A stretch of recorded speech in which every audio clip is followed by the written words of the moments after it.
We have lots to discuss here in tonight's video, including some offseason speculation around one of the original 6 teams in the NHL, the New York Rangers. They certainly fell short of expectations this year. We have multiple articles suggesting we're going to see continued upheaval and change within the organization. It could be in the front office, could be behind the bench. It could even be several players on the ice, including veterans like Kreider, Zibanejad, Miller, and others. We'll discuss all the different changes that we could see in that team. Plus, a big disturbing story broke today as well regarding Rangers forward Artemi Panarin in an alleged sexual assault situation that was apparently, it looks like it was covered up by the Rangers. We'll discuss that news-breaking story from The Athletic here today. Plus, we have a suspension for Jesse Puljujarvi. We have a big signing in Winnipeg. Lots of other news around the league, including some injury updates, milestones, and playoff action as we get ready for the 25 Stanley Cup playoffs coming up next.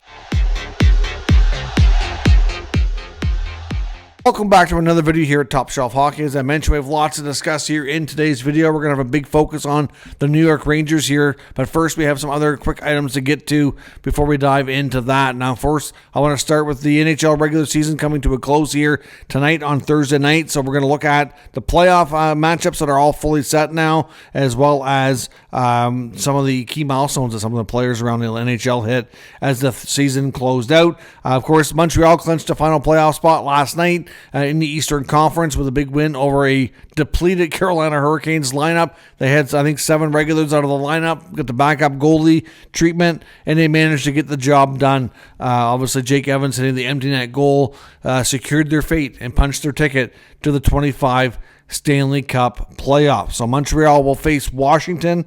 We know that was the last series we didn't know for sure. The schedule was fully released as well by the NHL today. The playoffs will kick off on Saturday. So tomorrow, Friday, will be no NHL games. Saturday, we'll see Winnipeg and St. Louis be the first teams to play in the early game, and then the Avalanche and the Stars will be in the later contest. On Sunday, we're going to get 3 different series. So you're going to have an afternoon game, an early evening game, and then a later evening game with Carolina, New Jersey kicking off the early start in the afternoon. Then we're going to have the Battle of Ontario, Ottawa, Toronto, and the early evening slot on Sunday night. And then Minnesota, Vegas will be the late game. Then following up on Monday, we're going to have the Habs and Capitals be the early evening game, followed up by the Edmonton, LA series. And I'm not sure why it's taking so long, but Florida and Tampa will kick off on Tuesday. I believe Winnipeg and St. Louis will also have Game 2. I think Avalanche and Stars might as well on that day, but that's the opening days for all the playoff series. So should be a fun time. Of course, as I mentioned in other videos and on a few posts here on the channel, if you want to have some fun here as a community, I have set up a league for a bracket challenge for Top Shelf Hockey viewers and fans alike. So certainly we do this every year just for fun to see who can have the best bracket, who can best predict what's going to go down here in the playoffs. There will be a link in the pinned comment down below to join the NHL Bracket Challenge Top Shelf Hockey 2025 League. So check that out. Submit your predictions and let's have some fun as a community here. As I mentioned as well, we have a suspension today out of Florida. Jesse Puljujarvi, who we knew was having a hearing for a legal check to the head hit against Tampa's Mitchell Chaffee, got a 2-game suspension. So of course they only had know how much time here left to serve that. So it's going to have to be playoff games. But Puljujarvi would likely not have been in Florida's starting lineup anyway, so not really a big deal when it comes to the team, but obviously Puljujarvi will not be eligible here for the first couple games. Big signing in Winnipeg today. They've extended defenseman Neil Pionk on a 6-year deal. He was a pending unrestricted free agent, but he gets 6 years at $7 million per season. Of course, Pionk came over from the New York Rangers when they were kind of basically forced to trade Jacob Trouba to the Blue Shirts all those years ago. Pionk's been a nice piece there. Some argue that the $7 million mark might be a little bit too much for this defenseman. I guess time will tell and see how it ages, but we knew that there was mutual interest to keep the player in the mix there. We'll see. They've been pretty good with their contracts, not overpaying and kind of getting pretty fair value, so we'll see how this one works out. The Jets, of course, also secured the Jennings Trophy as well as the President's Trophy. Unfortunately for Eric Comrie, you have to play at least 25 games to be considered part of the Jennings Trophy win, so it's Connor Hellebuyck on his own for the second consecutive year. Comrie didn't play 25 games. He only appeared, I think it was 20, so he fell short of that, but Hellebuyck plays so much it's hard for his partner to be kind of get the love on the action there as well. So there's that. We have a bunch of injuries as well and other situations around the league and some roster moves here. Jason Robertson of the Dallas Stars was seen leaving the arena last night. We knew he was injured in Dallas' last game. Left the arena in a knee brace and looked like he was in a fair bit of pain, according to reporters that were on the scene. So that's not good news at all for Robertson and the Dallas Stars. They're already without Miro Heiskanen. If they lose Robertson, that could be a big blow. They're playing a very potent Avalanche team, and they don't need to be getting hurt seriously like that before the series even gets underway. So that will be something to monitor here for sure. Montreal Canadiens rookie defenseman Lane Hudson tied the rookie record last night for most assists in a season, which I believe was previously held by, I believe it was Larry Murphy. So another accolade there for Lane Hudson, who appears to have the Calder Trophy locked up. Flames top prospect Zane Parekh was getting in the lineup tonight to make his NHL debut, and I believe the Flames were also debuting 3 of their prospects tonight. I know they all had their individual rookie laps, and then they went out and did one together as well. But nice to see Parekh get in the lineup here. It's unfortunate, though, that the game's not going to be meaningful. And the Flames, even though they kept winning, that they lost the battle to get into the playoffs to the Wild and the Blues, because they kept winning too, so they couldn't catch up. So good season for Calgary. Certainly, I would think, to me, exceeded my expectations a little bit, but just a little bit too short, which is, like I said, very unfortunate in that case. The Florida Panthers today confirmed, at least according to Paul Maurice, that all players that have been dealing with injuries will be available for the first game of the playoffs as they do battle with the Lightning. So expect Matthew Tkachuk and company to be full capacity. And Brady Tkachuk for the Ottawa also will be ready. He returned to action tonight. Didn't play a lot, only played 10, 11 minutes. Ended up getting a stick to the face in the second period, and they decided after that, you know what, we don't need to risk him getting hurt, and he sat out the rest of the game. He wasn't sitting out because of injury. They just, after seeing that, kind of went, whoa, pump the brakes here. He's had enough time to kind of get tuned up a little bit. Let's just bubble wrap him here and leave him for the rest of the game. So he will be good to go for game 1 of the playoffs. So the Sens will be going into the playoffs at full health, at least for the time being, at least to the best of everybody's knowledge. I'm sure a lot of these guys are banged up and have bumps, bruises, and different little things they're dealing with, but nothing that people have been missing time with here lately as well. A few other notable comments from players today that are pending unrestricted free agents. Alexander Georgiev, San Jose's goaltender, who they acquired from the Avalanche in the Mackenzie Blackwood trade, has been told by the team he's not going to be re-signed. They're not bringing him back, so he'll be testing for agency to see where his career will take him. He's been subpar. He had a very poor season in both Colorado and San Jose. So I'm not sure what will happen for the future of Georgiev, but it won't be in a Sharks uniform. And Utah forward Michael Carcone told reporters as well that he's not interested in re-signing and fully intends to test free agency and will likely be playing elsewhere next season. Now, as I mentioned, we have a lot of stuff to talk about when it comes to the New York Rangers, and going into this evening, I certainly knew that there was going to be a lot of speculation around this team. They're one of the top teams that didn't meet expectations this year, so there's going to be lots of chatter around what comes next, right? But then we had a big story today from The Athletic and their investigative reporter-writer, Katie Strang. We found out that there were some things that happened quite a while ago that were very concerning, to say the least. So essentially here, Artemi Panarin, what we learned about was Panarin and the parent company that owns the Rangers, MSG, reached a settlement with a former employee who accused Panarin of sexual assault. Now, this is dating back to an alleged incident that took place in December of 2023. So that's the alleged situation here that he was accused of. Supposedly took place December 2023. Basically, it was on a Rangers road trip. We don't know the employee's name or their exact title or role with the team. All we do know is that whatever their role was, they were a regular, normal member of the traveling party when the Rangers had road trips. So we can say that for sure. There was a post-game gathering after a road game at a hotel with a dozen or so players and staff when Artemi Panarin was accused of taking this lady's phone and said that if she wanted to get it back, she had to come to his hotel room to get it.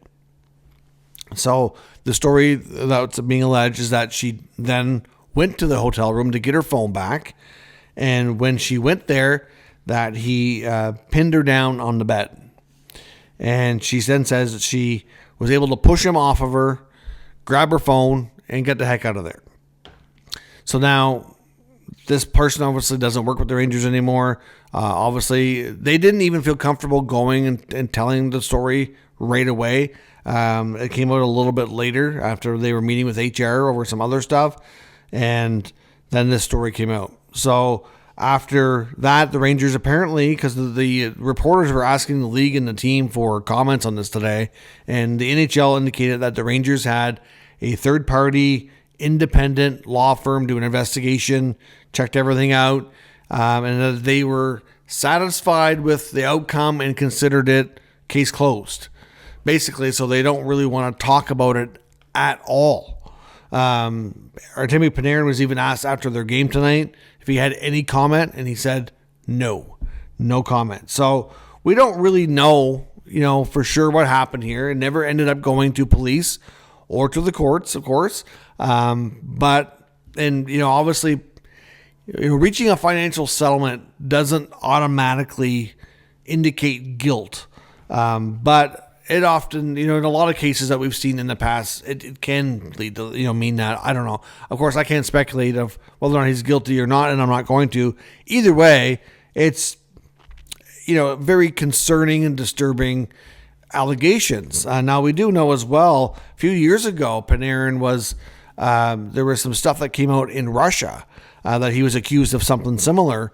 And basically the response was essentially that where he had, I believe, had been kind of pro or outspoken about the government over there and not being in favor of Vladimir Putin, that it was kind of like he was being attacked for his government and political views.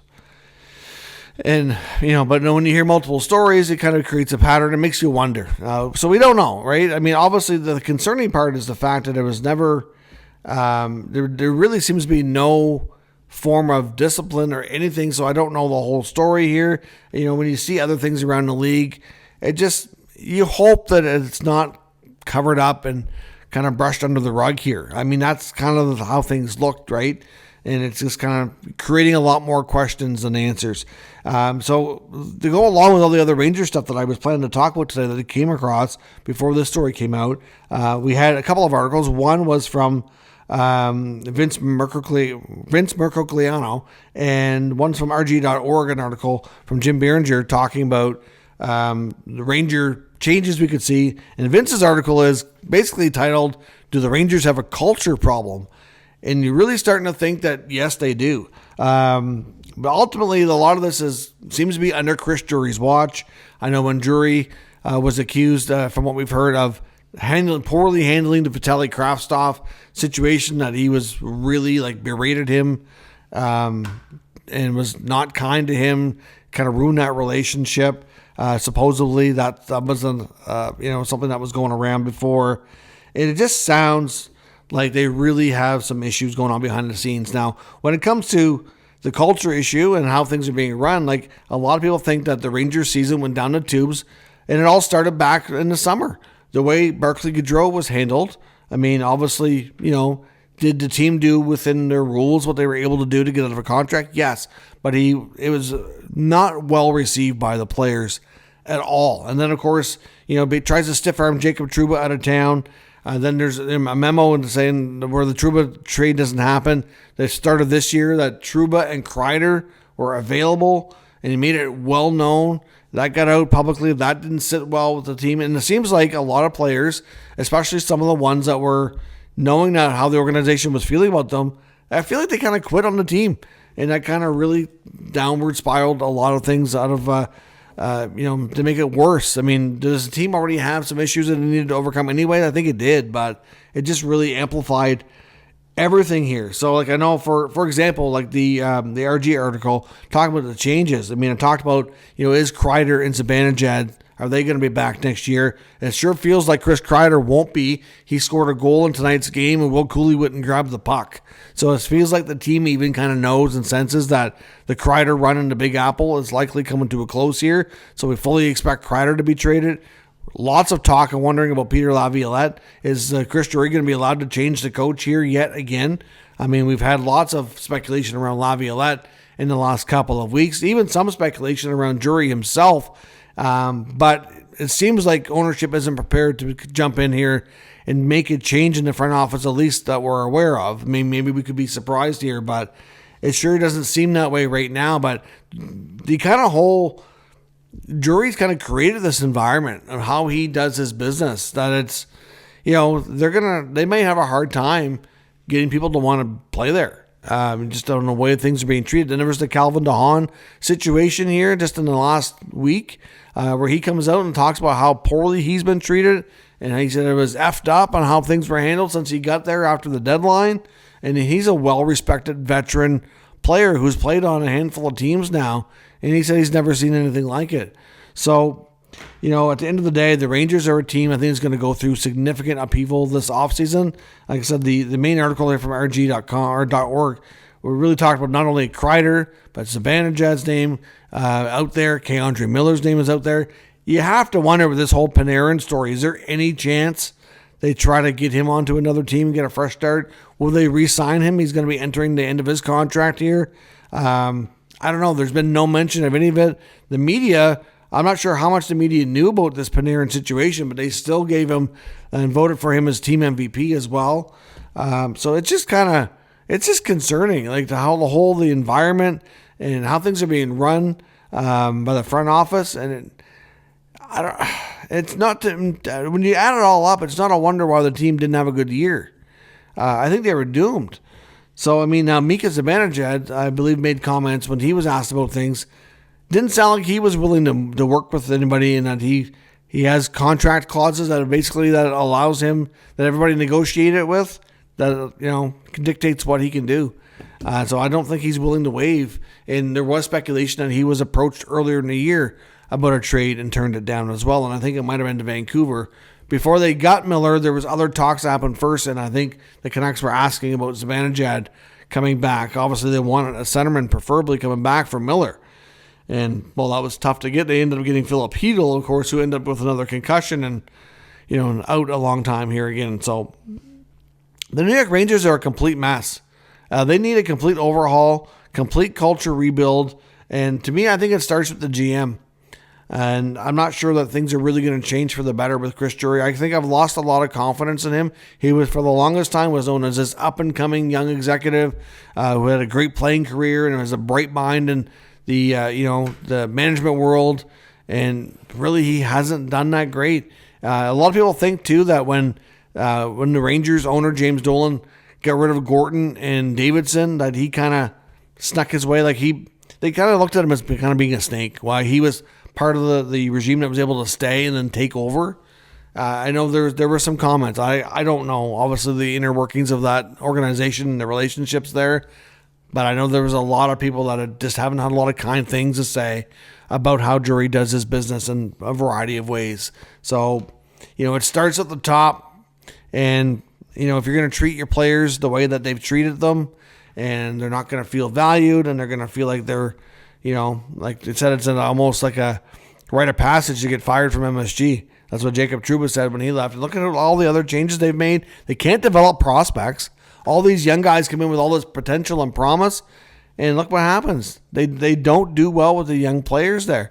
I mean, look at Lafreniere. We thought he was taking a big step last year. Then he signs a big new deal, and he's regressed now too. So, could even he be a player that they look at and be like, wow, maybe you need to change the scenery. All these players that they drafted highly, they don't seem to know how to treat them and develop them so they become big parts of the organization moving forward. A few of them have, and it's almost like it's in spite of it anyways. Will Cooley's worked out okay. Braden Schneider's trending well. K'Andre Miller was for a while. Now it's like, do they want to pay him his next contract, or is he going to go too? It's really, really interesting what's going to happen here. But this team needs change on and off the ice. It's going to be curious to see how deep things run and how deep it goes. So let me know your thoughts on the Rangers, the Panarin story especially. Is there any more that should have been done here?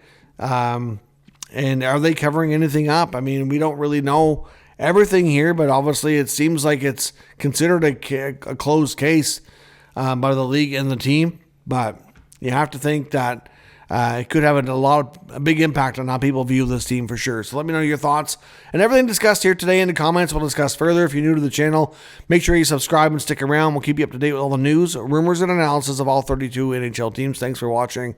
I'll catch you next time.